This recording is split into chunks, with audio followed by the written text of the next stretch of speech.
niitä kortkusi, olvaisi aasto, käri on jaaru käri kõrv, perävukigo,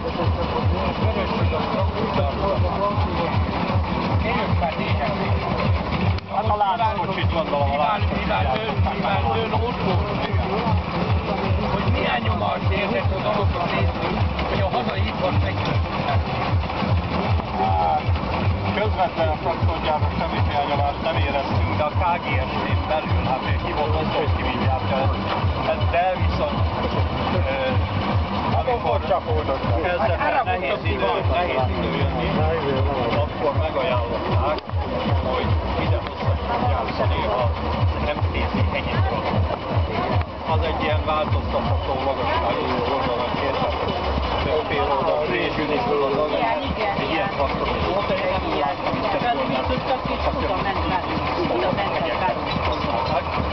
Aztán Kílában a bajban